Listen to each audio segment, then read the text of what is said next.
Moïse Éric Zemmour n'a pas une goutte de sang français. Ce n'est pas un Français de sang, c'est un immigré. Bon.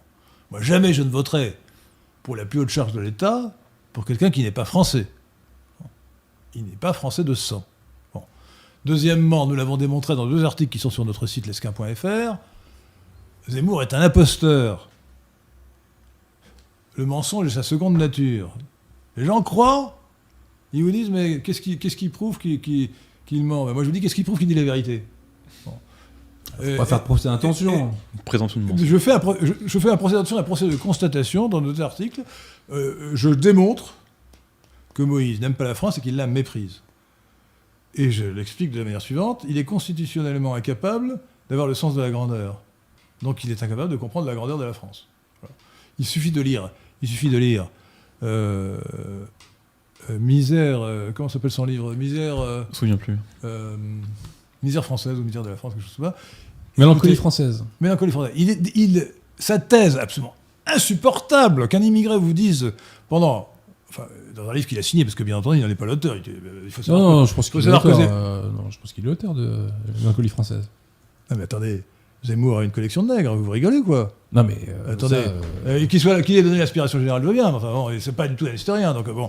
Donc, dans le livre qu'il a signé, la thèse centrale qui est de lui certainement, c'est que la France a toujours tout raté. Enfin, écoutez, c'est hallucinant. Hallucinant. Et dans le livre suivant Destin français, il pense que la France, pour ne pas tout rater, devrait imiter Israël.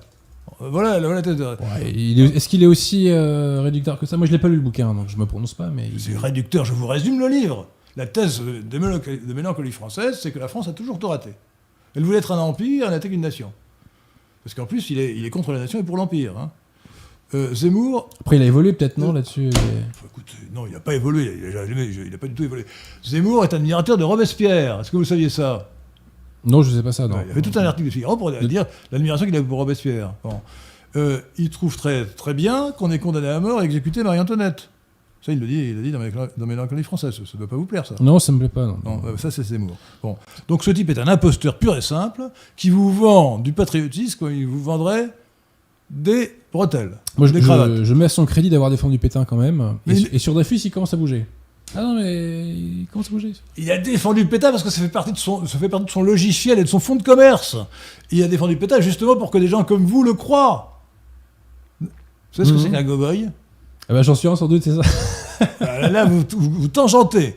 Gogoï est un mot valise que je n'ai pas inventé, qui est dû à Courtoisix. C'est Courtoisix qui l'a inventé. Ouais. C'est la contraction de gogo et de goy. Oui, j'avais compris, s'il vous plaît. Non, mais j'insiste. Donc, malheureusement, beaucoup de gogoïs croient que Zemmour dit la vérité. Moi, je vous affirme que Zemmour... En tout cas, il met carte sur table, puisque vous vous fondez sur ses livres. Vous plaisantez, il faut l'analyser comme je l'ai fait. D'accord. Mais attendez, les gens n'ont pas compris. Hein. Quand il vous dit par exemple, l'assimilation, c'est juif à la maison, français dans la rue. Attendez, qu'est-ce que ça veut dire? Moi, est-ce que je dirais catholique à la maison, français dans la rue? Non, moi je dis catholique et français à la maison comme dans la rue. Ça veut dire évidemment, juif en réalité, français en apparence. Mais écoutez, ça n'a pas d'autre sens. Quand il vous dit Moïse à la synagogue et Éric à l'état civil, ça veut dire Moïse en réalité, Éric en apparence. Donc vous avez quelqu'un... Alors si vous voulez, ce gars, il pense que la naïveté, la crédulité des gogoïs est infinie. Donc il montre le... vous lui prêtez un cynisme quand même. Total. J'affirme qu'il a un cynisme total. C'est un agent d'influence. Je n'ai pas tout à fait votre appréciation. C'est un agent d'influence au service d'Israël. Mais lisez-le. C'est un agent d'influence au service d'Israël et il a un cynisme total. Il pense que la crédulité des gogoïs n'a pas de limite et il fait preuve d'une chutzpah. C'est ce que c'est la chutzpah? C'est l'impudence. Mais l'impudence, c'est un mot yiddish qui veut dire impudence. Seulement... Le culot, Non, c'est même l'impudence, c'est plus que le culot. Seulement, alors que l'impudence est un défaut pour les Français de sang et pour les chrétiens, chez les juifs ashkénazes, qui n'est pas son cas, il est séfarade, la chutzpah, c'est une qualité, vous voyez. On est dans un monde culturel légèrement différent. Vous voyez, chutzpah. Bon. Donc non, si on regarde sérieusement ce qu'a écrit... alors, je ferai une remarque physique, il montre souvent le bout de l'oreille. Vous voyez ce que je veux dire? Bon.